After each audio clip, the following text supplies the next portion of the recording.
दोस्तों नमस्कार। जिस बात का इंतजार मुझे, आपको और पूरी डिफेंस कम्युनिटी को था, आखिरकार वह खबर आ चुकी है। क्योंकि डिफेंस पर नजर रखने वाले लोग इस न्यूज का बड़ी बेसब्री से इंतजार कर रहे थे। जी हाँ, हम बात कर रहे हैं ओरा की, जो भारत का पहला स्टेल्थ हथियार होने वाला है। भारत क्या, बल्कि पूरे दक्षिण एशिया का पहला स्टेल्थ हथियार होगा। और जिस दिन यह भारतीय सेना में शामिल होगा, उस दिन यह भारत की तीनों सेनाओं का सबसे सुप्रीम और सबसे ताकतवर हथियार भी होगा। और यही वो कारण है कि ओरा का इंतजार बड़ी बेसब्री से हो रहा है। और अब इसी से जुड़ी एक बहुत ही महत्वपूर्ण खबर आई है। दरअसल आप ये तो जानते ही होंगे कि भारत की डीआरडीओ और एडीए मिलकर ओरा का निर्माण कर रहे हैं। और इस हथियार को बनाने में हमें जो जो टेक्नोलॉजी चाहिए थी, इसमें जो जो इक्विपमेंट या पार्ट्स लगने थे, वे सब हमने बनाकर रेडी कर लिए हैं। यहाँ तक कि इसका इंजन भी लगभग फाइनलाइज हो चुका है। इतना ही नहीं, हमने इसका एक छोटा प्रोटोटाइप भी बनाया था,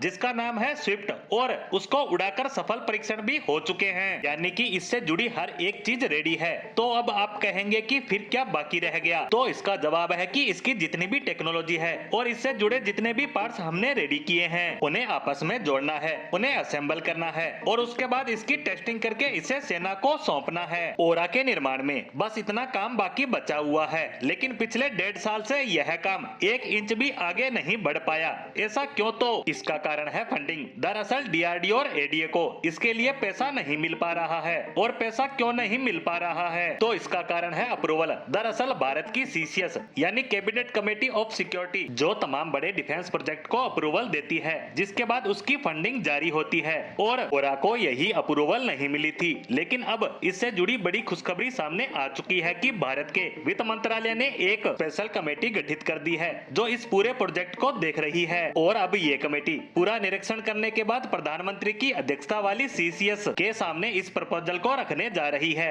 और जैसे ही ये proposal cabinet committee of security के सामने आएगा, उसी समय इसे अप्रूव कर दिया जाएगा। और जैसे ही इसको अप्रूवल मिल जाएगा, उसके बाद बताया जा रहा है कि कम से कम 5,000 करोड़ रुपए ओरा के लिए रिलीज होंगे। और उसके तुरंत बाद हमारे इस स्टेल्थ हथियार की मैन्युफैक्चरिंग शुरू कर दी जाएगी। और मैन्युफैक्चरिंग होते ही जैसे हमारा पहला ओरा UCAV बनकर तैयार होगा, इसकी टेस्टिंग भी शुरू कर दी जाएगी। यानी टेस्टिंग का काम भी जल्द ही शुरू हो जाएगा। और उसके बाद भारतीय सेनाओं को इस्तेमाल के लिए भारत का पहला स्टेल्थ हथियार मिलना शुरू हो जाएगा। और इसकी जरूरत के हिसाब से सेना के तीनों अंगों को स्वदेशी स्टेल्थ ड्रोन मिलेंगे। और इसकी टाइमलाइन की बात करें तो बताया जा रहा है कि जैसे ही देश में चुनाव खत्म होंगे और नई सरकार के गठन के बाद नई सीसीएस कमेटी के सामने ये प्रपोजल रखा जाएगा। यानी अगले 2 महीने बाद कभी भी इसे मंजूरी मिल सकती है। और उसके बाद सबके सामने होगा हमारा स्वदेशी स्टेल्थ हथियार ओरा। इसी के साथ ओरा से जुड़ी हमारी आज की पोस्ट को